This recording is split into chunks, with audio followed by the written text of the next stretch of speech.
हरे कृष्णा, राधे राधे। स्वागत है आप सबका, आप सबके अपने यूट्यूब चैनल प्रभु के प्यारे में, जहां हम आपको धर्म, भक्ति और पवित्र कथाओं की यात्रा पर लेकर चलते हैं।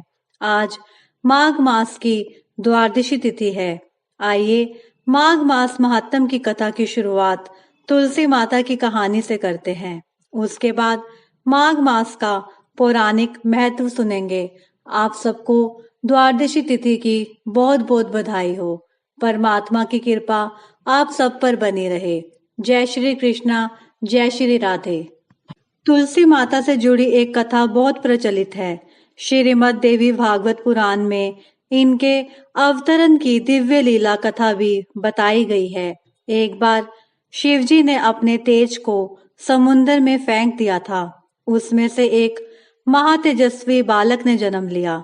यह बालक आगे चलकर जालंधर के नाम से पराक्रमी दैत्य राजा बना। इसकी राजधानी का नाम जालंधर नगरी था। दैत्यराज कालनेमी की कन्या वृंदा का विवाह जालंधर से हुआ। जालंधर महाराक्षस था। अपनी सत्ता के मद में चूर उसने माता लक्ष्मी जी को पाने की कामना से युद्ध किया, परंतु समुंदर से ही उत्पन्न होने के कारण माता लक्ष्मी ने उसे अपने भाई के रूप में स्वीकार किया। वहां से पराजित होकर वह देवी पार्वती जी को पाने की लालसा से कैलाश पर्वत पर गया। भगवान देवाधिदेव शिव का ही रूप धरकर माता पार्वती के समीप गया, परंतु मां ने अपने योग बल से उसे तुरंत पहचान लिया तथा वहां से अंतर ध्यान हो गए। देवी पार्वती ने क्रुद्ध होकर सारा वृतांत भगवान विष्णु को सुनाया। जालंधर की पत्नी वृंदा अत्यंत पतिव्रता स्त्री थी। उसी के पतिव्रत धर्म की शक्ति से जालंधर ना तो मारा जाता था और ना ही पराजित होता था। इसलिए जालंधर का नाश करने के लिए वृंदा के पतिव्रत धर्म को भंग करना बहुत जरूरी था। इसी कारण भगवान विष्णु ऋषि का वेश धारण कर वन में जा पहुंचे, जहां वृंदा अकेली भ्रमण कर रही थी। भगवान के साथ दो मायावी राक्षस भी थे, जिन्हें देखकर वृंदा भयभीत हो गई। ऋषि ने वृंदा के सामने पल में दोनों को भस्म कर दिया। उनकी शक्ति देखकर वृंदा ने कैलाश पर्वत पर महादेव के साथ युद्ध कर रहे अपने पति जालंधर के बारे में पूछा। ऋषि ने अपने माया जाल से दो वानर प्रकट किए।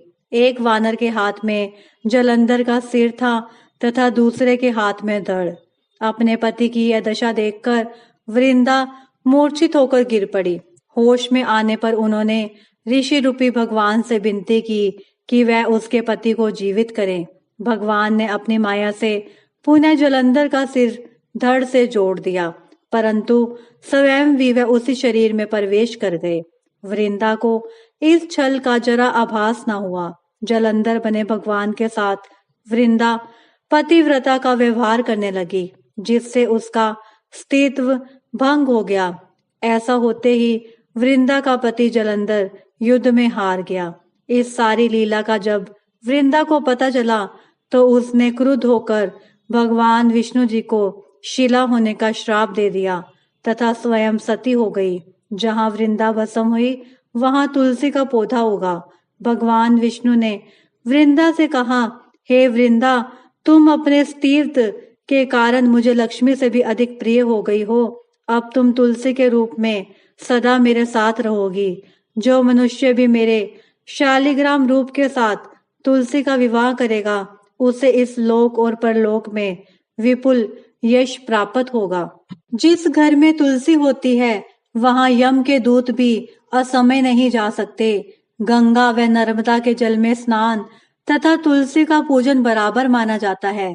चाहे मनुष्य कितना भी पापी क्यों ना हो, मृत्यु के समय जिसके प्राण मंजरी रहित तुलसी और गंगा जल मुख में रखकर निकल जाते हैं, वह पापों से मुक्त होकर वैकुंठ धाम को प्राप्त होता है। जो मनुष्य तुलसी व आंवलों की छाया में अपने पितरों का श्राद्ध करता है, उसके पितर मोक्ष को प्राप्त हो जाते हैं। उसी दैत्य जालंधर की यह भूमि जालंधर नाम से विख्यात है। सती वृंदा का मंदिर मोहल्ला कोट किशनचंद में स्थित है। कहते हैं इस स्थान पर एक प्राचीन गुफा थी जो सीधी हरिद्वार तक जाती थी। सच्चे मन से 40 दिन तक सती वृंदा देवी के मंदिर में पूजा करने से सभी मनोरथ पूर्ण होते हैं। सब बोलो विष्णु भगवान की जय। जय माँ तुलसी। सब पर अपनी कृपा बनाए रखना। आइए अब सुनते हैं माघ मास महत्तम 12वां अध्याय। यमदूत कहने लगा कि जो कोई प्रसंगवश भी एकादशी के व्रत को करता है वह दुखों को प्राप्त नहीं होता। मास की दोनों एकादशी भगवान पद्मनाथ के दिन है। जब तक मनुष्य इन दिनों में व्रत नहीं करता उसके शरीर में पाप बने रहते हैं। हजारों अश्वमेघ सैकड़ों वाजपेयी यज्ञ एकादशी व्रत की 16वीं कला के बराबर भी नहीं है। एकादशी के दिन व्रत करने से 11 इंद्रियों से किए सब पाप नष्ट हो जाते हैं। गंगा गया, काशी पुष्कर, कुरुक्षेत्र, यमुना, चंद्रभागा कोई भी एकादशी के तुल्य नहीं है। इस दिन व्रत करके मनुष्य अनायास ही वैकुंठ लोक को प्राप्त करता है। एकादशी को व्रत और रात्रि जागरण करने से माता पिता और स्त्री के कुल की 10-10 पीढ़ियां उद्धार पाती हैं और वह पीतांबरधारी होकर भगवान के निकट रहते हैं।